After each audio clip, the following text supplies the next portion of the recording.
യേശുവെ നന്ദി, യേശുവെ സ്തുതി. എൻ്റെ പേര് സുഭാഷിണി, വീട് തിരുനെല്ലായി. എനിക്ക് ഒരാഴ്ച മേലെ എൻ്റെ വലത് കാലിൻ്റെ ഈ പെരുവിരലിന് ഭയങ്കര തരിപ്പിങ്ങനെ കുത്തിയുള്ളൊരു വേദന ഉണ്ടായിരുന്നു. ഇന്ന് വരുമ്പോഴും ഉണ്ടായിരുന്നു, ഞാനത് കൂട്ടാക്കിയില്ല. ഇപ്പോൾ അച്ഛൻ സന്ദേശം അറിയിച്ചപ്പോൾ എനിക്ക് ആ വേദന മാറിക്കിട്ടി. യേശുവെ നന്ദി, യേശുവെ സ്തുതി, യേശുവെ ആരാധന. വേദന കുർബാനയുടെ അവസാന നിമിഷങ്ങളിലാണ് തിരിച്ചറിയപ്പെടുത്തിയത്. ഹല്ലേലൂയ. എൻ്റെ പേര് ജോളി ജെയിംസ്. ഞാൻ ചന്ദ്രനഗർ ഇടവയിൽ നിന്ന് വരുന്നു. എനിക്ക് ഇന്ന് 4-ാമത്തെ ദിവസം, 3 ദിവസമായിട്ട് എൻ്റെ ഈ സൈഡ് നെക്ക് ഭയങ്കര നീരും വേദനയായിരുന്നു. അപ്പം നീരിറങ്ങിയതായിരിക്കും ഓർത്തു. പക്ഷേ എനിക്ക് തീരെ പറ്റത്തില്ലായിരുന്നു. കാരണം കൈ പൊന്തിച്ച് സ്തുതിക്കാൻ പറ്റത്തില്ല. കാരണം ഇവിടെ ഭയങ്കര വലിവ് വരും. പിന്നെ ഈ കഴുത്തിൻ്റെ വലിവ് വരുമ്പോൾ മുതുകിലോട്ട് ഈ വേദന അരിച്ചിറങ്ങും. തീരെ പറ്റുകയില്ല, പുറകിലോട്ട് നോക്കാൻ പറ്റുകയില്ല. അങ്ങനെ ഭയങ്കര ബുദ്ധിമുട്ടായിരുന്നു. അതുകൊണ്ട് ചൊവ്വാഴ്ച ശുശ്രൂഷയ്ക്ക് ഞാൻ എന്താണെങ്കിലും വരുന്നില്ല എന്ന് ഭർത്താവിനോട് പറഞ്ഞു. ഇന്നലെ ഞാൻ ഓർത്തു ഇന്ന് എന്താണെങ്കിലും വരണ്ട, കാരണം എനിക്ക് തീരെ പറ്റുന്നില്ല. അങ്ങനെ ഓർത്തു. പക്ഷേ വിസ്തുർബാനയുടെ സമയത്ത് എനിക്ക് സൗഖ്യം കിട്ടി. യേശുവേ സ്തോത്രം, യേശുവേ നന്ദി.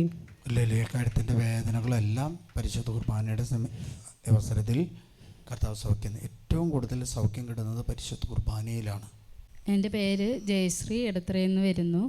ഞാൻ കഴിഞ്ഞ 1.5 ആഴ്ചയായിട്ട് എനിക്ക് കാലിന് ഭയങ്കര വേദനയായിരുന്നു. ഇന്ന് രാവിലെ എണീക്കുമ്പോൾ എനിക്ക് കാല് നിലത്ത് കുത്താനൊന്നും പറ്റുന്നുണ്ടായിരുന്നില്ല.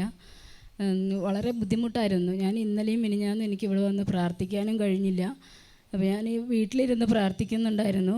ഇപ്പോൾ ഇവിടെ വന്ന് പ്രാർത്ഥനയിൽ പങ്കെടുക്കുമ്പോഴൊന്നും ആ വേദനയെ പറഞ്ഞ് പ്രാർത്ഥിച്ചില്ല. മെറ്റലോടെ കൊടുന്ന് വെച്ച് അതിന് കയറി നിന്നുകൊണ്ട് കുർബാനയിൽ പങ്കെടുത്തത്. ആ സമയത്ത് അച്ഛൻ പറഞ്ഞ് ആ പ്രാർത്ഥന പറയുന്ന സമയത്താണ് എനിക്ക് കാലിൻ്റെ വേദന ഒന്നുമില്ല. വിരലിൻ്റെ താഴ്ഭാഗത്തൊക്കെ കഠിനമായ വേദനയായിരുന്നു. കാല് നിലത്ത് വയ്ക്കാൻ വളരെ പ്രയാസപ്പെട്ടിട്ടാണ് ഇന്ന് വന്നത്. പിന്നെ അരയ്ക്ക് താഴെ എനിക്ക് വലിയൊരു ചൂടുകുരു വന്ന് പഴുത്തതിന് കണ്ണ് വന്ന് നിൽക്കുന്ന ഒരവസ്ഥയായിരുന്നു. പക്ഷേ ആ ചൊറിച്ചിലും പ്രശ്നങ്ങളുണ്ടായിരുന്നു. പക്ഷേ ഇപ്പോൾ എനിക്കതൊന്നുമില്ല. യേശുവേ നന്ദി, യേശുവേ സ്തുതി. ഈ കുർബാനയുടെ സമയം വരേക്കും ഉണ്ട്. ഇത് പറഞ്ഞപ്പോൾ അത് അധികവും ചെയ്തു. വളരെ ബുദ്ധിമുട്ടായിരുന്നു.